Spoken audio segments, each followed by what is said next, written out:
తగలబెట్టండి sir Niranjan గారు. ఈ దసరా రేసులో క్యూ కట్టిన క్రేజీ సినిమాల్లో లియో ఒకటి. దీనికి తమిళంతో పాటు తెలుగులో కూడా మంచి హైప్ వచ్చి పడింది. ఇందుకు కారణం క్రేజీ హిట్లతో తనకంటూ ఒక యూనివర్స్ క్రియేట్ చేసిన లోకేష్ కనగరాజ్ దర్శకత్వంలో ఈ సినిమా రూపొందడమే.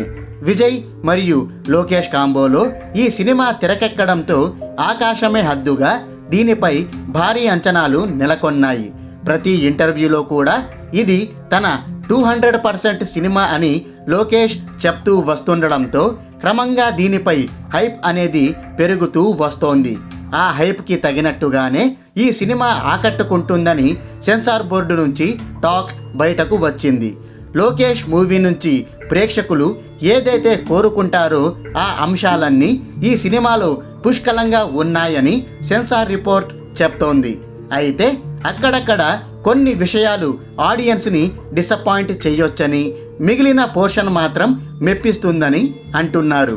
ఇందులో కొన్ని సర్ప్రైజ్లతో పాటు మరెన్నో ఎగ్జైటింగ్ ఎలిమెంట్స్ ఉన్నాయని, ముఖ్యంగా ఎలివేషన్ సీన్లు గూస్ బంప్స్ తెప్పించేస్తాయని చెప్తున్నారు. అయితే లోకేష్ చెప్తున్నట్టు ఇది 200% ఆకట్టుకోకపోవచ్చని, అతని గత సినిమాలతో పోలిస్తే ఇందులో టెంపో అనేది కొంచెం గాడి తప్పిందని సమాచారం.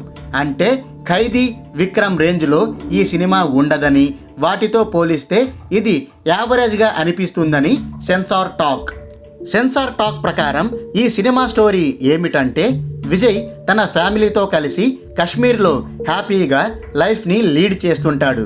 ఎలాంటి సమస్యలు లేకుండా జాలీగా గడుపుతుంటాడు. అయితే ఒకరోజు అతని జీవితంలోకి కొందరు వ్యక్తులు ఎంటర్ అవుతారు. అప్పటి నుంచి విజయ్కి ఒకదాని తర్వాత మరొక సమస్య వెంటాడుతుంటుంది.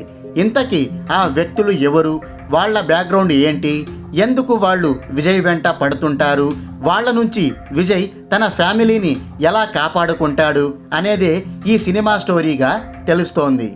ఇక అనాలిసిస్లోకి వెళ్తే, లోకేష్ ఎంపిక చేసుకున్న స్టోరీ పాతదే అయినప్పటికీ దానిని తనదైన శైలితో సరికొత్త నెరేషన్తో తీర్చిదిద్దిన విధానం బాగుంది. మొదట్లో ఈ సినిమా ఇంట్రెస్టింగ్ పాయింట్తో ప్రారంభమై ఆ తరువాత కొంచెం మెల్లగా సాగుతుంది. స్టోరీ కొంచెం నడిచిన తరువాత ఈ సినిమా వేగం ఒక్కసారిగా పుంజుకుంటుంది. ఇక అప్పటి నుంచి సినిమా ఒకటే పరుగులు పెడుతుంది. ఒకదాని తర్వాత మరొకటి అద్భుతమైన యాక్షన్ సీన్లు, ట్విస్టులు, మలుపులు, ఎగ్జైటింగ్ ఎలిమెంట్స్తో ఈ సినిమా ఆసక్తికరంగా సాగుతుంది. ముఖ్యంగా ట్విస్టులు అయితే మైండ్ బ్లోయింగ్గా ఉంటాయి.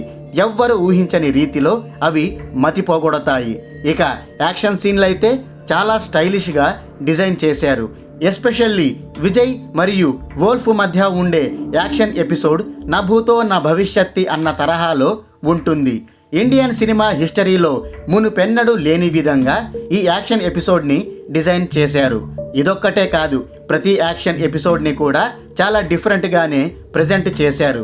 ఈ సినిమా మొత్తంలో ఆ యాక్షన్ సీన్లే టాప్ ఆఫ్ ది లెవెల్లో నిలిచాయని చెప్పుకోవచ్చు.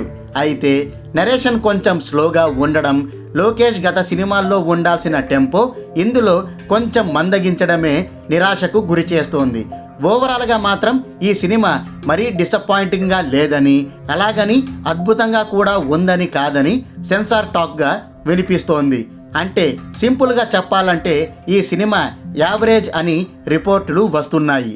మరి ఈ రిపోర్ట్ ఎంతవరకు నిజమో, ఈ సినిమాని ఆడియన్స్ ఎలా రిసీవ్ చేసుకుంటారో వేచి చూడాల్సిందే. అయిపోయి